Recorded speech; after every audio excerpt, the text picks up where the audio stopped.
College education has long been accepted as a path to career opportunity and success. But is a college degree for everyone? And what about the folks who might need a little extra help to earn a college diploma? What options do they have? I'm Chuck Cantrell, and this is Metro Campus, the UTC Report. Today we're going to explore how UTC is bringing educational opportunity to adult students in today's changing career market. So come back for Metro Campus, the UTC Report.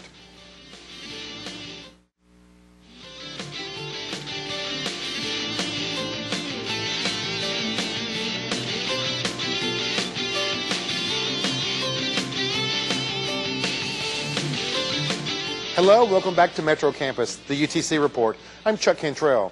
As an engaged metropolitan university, the University of Tennessee at Chattanooga sponsors a number of programs to bring the opportunities of higher education to a variety of students.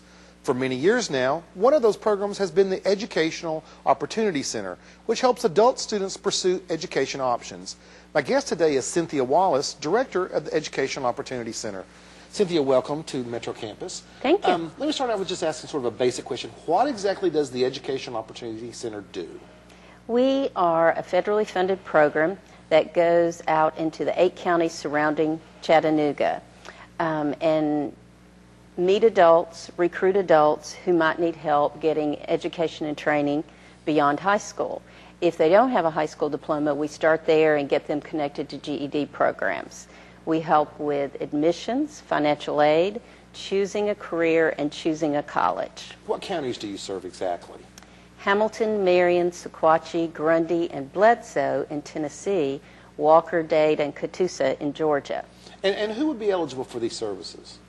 Virtually anybody is eligible.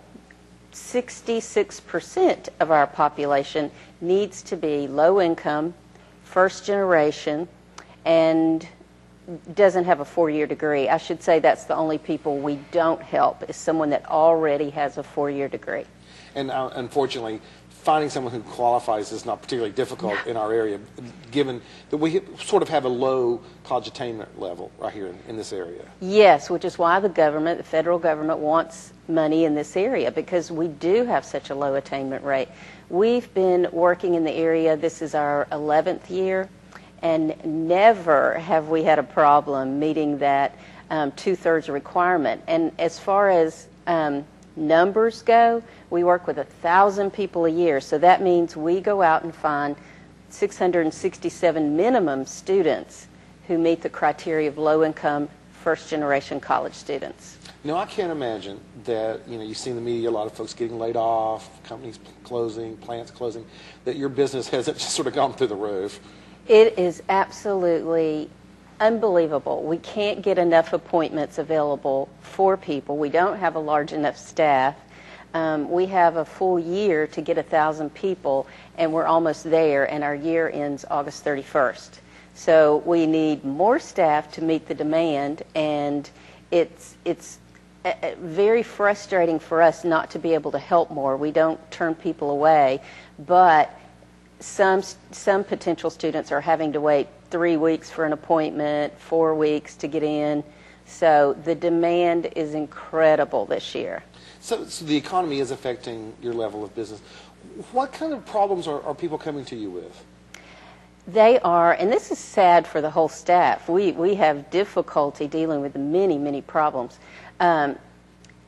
It's gotten to the point where almost every person comes in and tells me they've just been laid off, or they're unemployed and can't find a job, which is a good time to go back for retraining and education. And the way the financial aid rules are that you can ask the financial aid offices at your school to give you what's called special circumstances, where they can use professional judgment to say, well, last year this person had a job making a lucrative income, but that income is gone, so they can adjust the award sometimes to meet the new situation.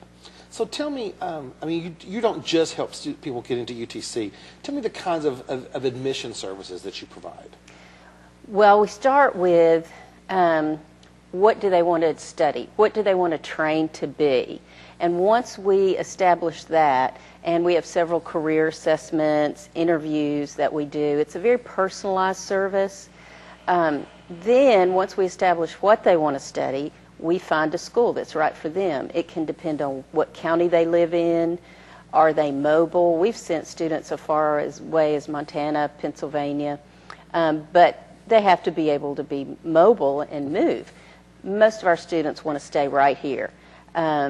So we look at schools in Georgia like Northwestern Tech, Dalton State, UTC, and Chattanooga State are our most popular schools.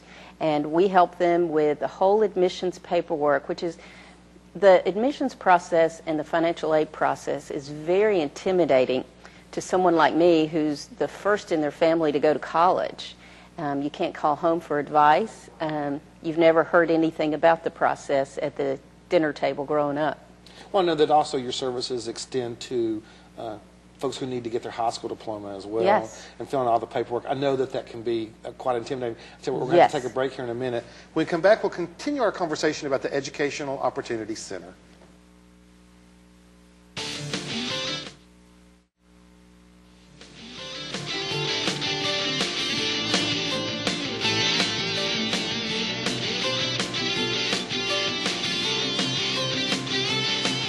Hello, welcome back to Metro Campus. My guest is Cynthia Wallace, Director of the Educational Opportunity Center at UTC.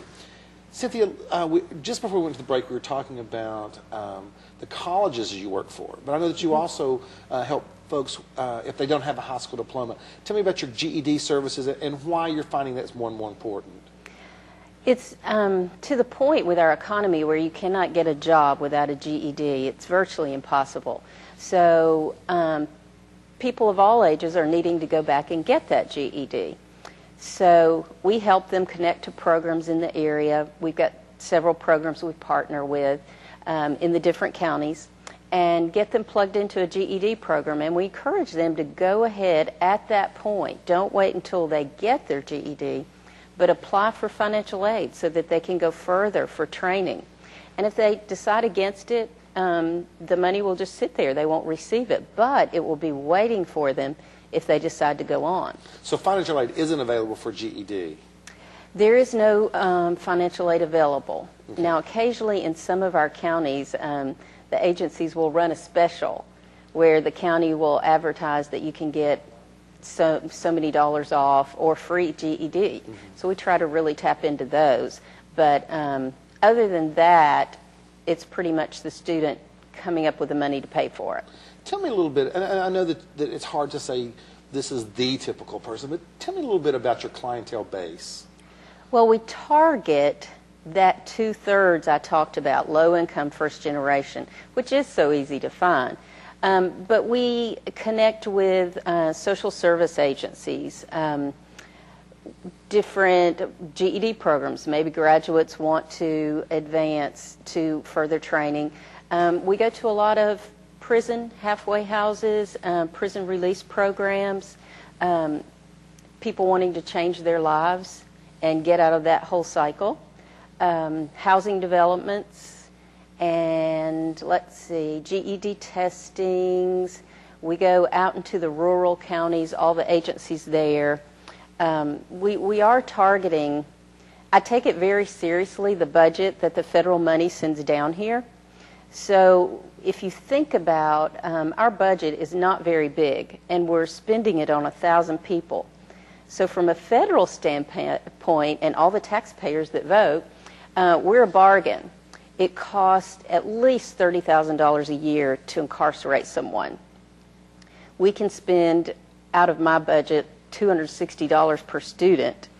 And if we target those ex-offenders who are coming out, and they have difficulty getting jobs, but it looks really good on a resume if you've gone back for retraining, and if you're trying to better yourselves and are looking very seriously at career options. So I think we're using our money in a great way to help the government save money. And the same thing goes with single moms on public assistance. We can get them in college, get retraining, and they have meaningful jobs that pay a living wage, and they're no longer receiving welfare checks. And the cool thing about our program is then their children go on to college. Or a technical training program, and the cycle of poverty is then broken for the family. Tell me, I mean, are you going to be available or eligible for federal stimulus money, perhaps? Because it sounds like you guys are all about job creation and getting people working. We're really hoping so. Our lobbying agency in Washington worked really hard for that on the initial stimulus package, and we didn't get any. However, it looks promising for the future that this administration and this new Secretary of Education is very excited about our work. So I think we're going to see a difference in our budgets, and I'm really excited about that. Tell me a little bit about the challenges of working with first-generation college students. I think the biggest challenge is helping people believe in themselves and their dreams. There's so many obstacles. We target adults. So often, like I said, single moms, people who are having to hold down a job and go to college and juggle so much in their lives and in their schedule. So it's a challenge to get them to believe in their dreams that it can happen, that it can change lives. And I use myself as an example, and most of our staff. It's definitely changed my life. No one in my family's ever been to college. My dad cannot read or write. And I work at a university. It's amazing to me when I walk in every day, and my college degree made that possible. I certainly wouldn't be there. And I have one son who's a college graduate and one who soon will be. So that whole cycle's broken in my family. Do you see, because I can tell you, I know that we see this in the traditional student age population as well. There's a certain level of valuing education, but there's a certain level of acceptance that maybe it's just not for me, and almost a complacency that it's just not been part of our lives. Do you deal with that sort of same kind of mentality? And how do you help them overcome that? Well, often there's even family pressure not to go because you're breaking out of the mold in the family. But they, you know, it's not hard in this economy when you can't find work to motivate somebody. They're not getting jobs because of education or training. So it's easier these days than it has been. And most adults don't know that there's money out there to pay for their education, just like when they were 18 years old. Mentioning money, tell me about the FAFSA. What is that? It's the free application for federal student aid. So if anybody ever wants to charge you for completing that, you need to be aware. All our services are free. I guess I should have said that. It's a complicated form. It's a bit intimidating, and I use the example that my accountant friend took a couple days off work to fill it out. Now, I think that's extreme. He was really trying to be detail-oriented and not make a mistake. But there are questions on there that my training and the training of our staff know how to answer that benefit the student. The student thinks they're answering it correctly and reporting certain financial resources that they have that don't need to be reported, that the federal government doesn't want to know about. Yeah. So then they can be knocked out of funding. It's complicated, but it's based on the income tax return. But if you didn't file one, that's fine. Yeah, well, and hopefully, you know, fortunately, you're there to help folks walk through it. I tell you, we're going to take another break. When we come back, I want to talk about the job market. Okay. We'll conclude our conversation about the Educational Opportunity Center.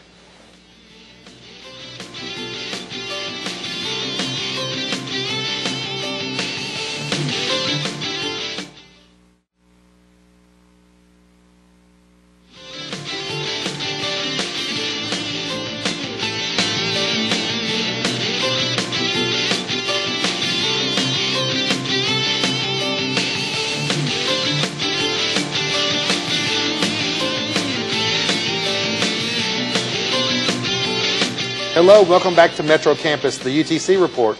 We're discussing the Educational Opportunity Center at UTC. Cynthia, I want to start off with asking about what are some of the stories, the folks that you've dealt with? What are some of the ones that just really memorable to you? Oh, there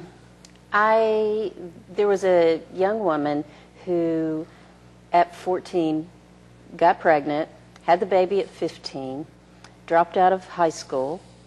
We got her into a program where she was taking college classes and high school classes at Chat State.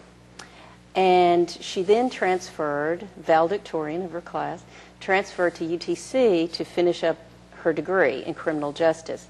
She graduated at age 20 while raising a child, being a great mother, and working a full-time job and sometimes part-time jobs to make ends meet. After she got out, she just wasn't finished. She wanted more and dreamed of law school. So I wrote her a recommendation letter and wrote a letter to the financial aid director talking about why she should invest in this young woman. If you can overcome the obstacles she has, then you can do anything. And she is in law school in Memphis. This is her third year, I believe. And she has excelled. She's on full scholarship, is working with, doing research with one of the law professors. She won the debate mock trial arguing competition. She is amazing. I can't wait to see how she changes the world. You're almost like a proud mother. Yes, I am. Tell me, what are the job areas that are hot right now? When people are coming to you and they want to retool, they want to train themselves and to prepare to get into the job market, how do you help them figure out where to go? Well, we use career assessments, which are rather expensive if you go elsewhere, provided free with our grant. Some of the... You should change your name to the free educational opportunity. Free, yes. Some fields, the client sometimes focuses on where can I make the most money, and we try to integrate the whole person. What are you passionate about? Yeah, you got to think about money. Some of the hot fields are computer science and any computer technology, engineering, business, a lot of lucrative careers there. And then some technical programs like auto mechanics, welding. There's some technical computer programs too, and business systems. So those are the ones, nursing of any kind, medical fields of any kind. There are waiting lists for those programs, but they're very popular. And I think that's due to it being a helping profession, but in high demand. So you're pretty much guaranteed a job when you get out of a nursing program. And same with radiology tech, all the medical programs. I know you told an interesting story about one of your clients who came and talked about where she worked. Can you share that with us real quick? Yes. There's a new question on the FAFSA, that complicated federal form to get money, and it says, have you recently been laid off or unemployed? Which is a huge change from the forms we've had in the past. That's never been recognized. So I feel like the government is measuring something that we may make change and have more money available for those folks, but I'm waiting to hear from the federal government. So often the answer to that question is yes, and it's the student or anyone in their family. So it's very often, yes, I've been laid off, I'm now unemployed. So I asked the question to one of my clients, and she said, oh no. There's such a high demand in my office. We're hiring, and there are droves of people. She works in a plasma center. Yeah, I think that unfortunately talks very much about the state of our economy when people are willing to sell their plasma just to make the money. Sometimes they need to just make ends meet. I tell you what, we're almost out of time. Very quickly, if someone wants to get in touch with you or the center, what should they do? Please call 425-1702. Okay. 425-1702 and make an appointment. And see you or any of your staff. And of course, you can always find more information about anything we discuss on Metro Campus by visiting the UTC website at www.utc.edu. That's all the time we have for this month. Thanks for watching Metro Campus.